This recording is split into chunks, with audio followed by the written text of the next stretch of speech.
আসসালামু আলাইকুম। Microsoft word ফুল কোর্সের তৃতীয় পর্বে আপনাদেরকে স্বাগতম।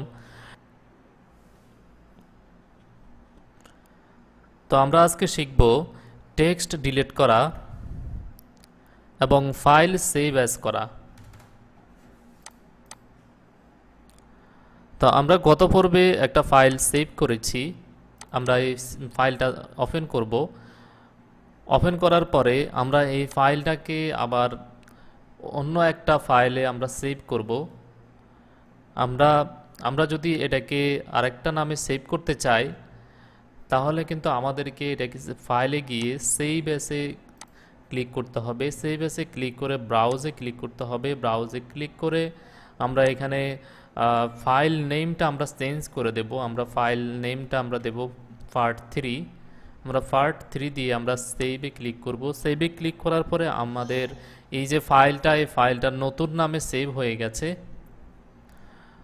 তো আমরা এটাকে যদি আবার নতুন কিছু যদি অ্যাড করতে চাই, নতুন কিছু যদি লিখতে চাই, তাহলে আমরা এখানে এগুলাকে যদি আমরা ডিলিট করে দিতে চাই তাহলে আমরা যেটাকে ডিলিট করব সেটাকে আমরা এভাবে সিলেক্ট করব। সিলেক্ট করে দেন আমরা কিবোর্ডের যে ডিলিট দেওয়া আছে, ডিলিট কি আছে, ডিলিট কিতে আমরা চাপলে এটা ডিলিট হয়ে যাবে। কিংবা আমরা সিলেক্ট করে কিবোর্ডের ব্যাক স্পেসে যদি আমরা চাপ দেই তাহলে কিন্তু আমাদের এটা ডিলিট হয়ে যাবে। তা আমরা এভাবে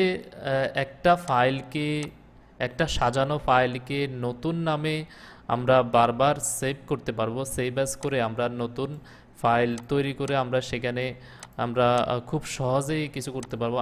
একটা বিষয় আমি আপনাদেরকে ক্লিয়ার করে দিই, আমরা যদি নতুন কোনো পেজ আমরা যদি নিতে চাই তাহলে আমাদেরকে এখানে নিউতে গিয়ে আমরা এখানে ব্ল্যাঙ্ক পেজ নিতে হবে।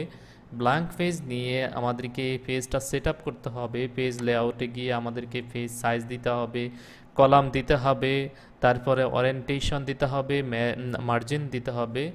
তো আমরা এত কিছু না দেওয়ার থেকে যদি আমরা আগের যে ফাইলটা আছে ওই ফাইলটাকে যদি আমরা সেভ অ্যাজ দিয়ে নতুন একটা ফাইলে রূপান্তরিত করতে পারি, নতুন একটা ফাইলে সেভ করে আমরা সেখানে আমরা যদি সব কিছু ঠিক রেখে আমরা যদি শুধু আমাদের যে ডকুমেন্টগুলো লেখার প্রয়োজন আমরা ওই ডকুমেন্টগুলো যদি লিখি তাহলে আমাদের সময়টা আরও বেঁচে যাচ্ছে।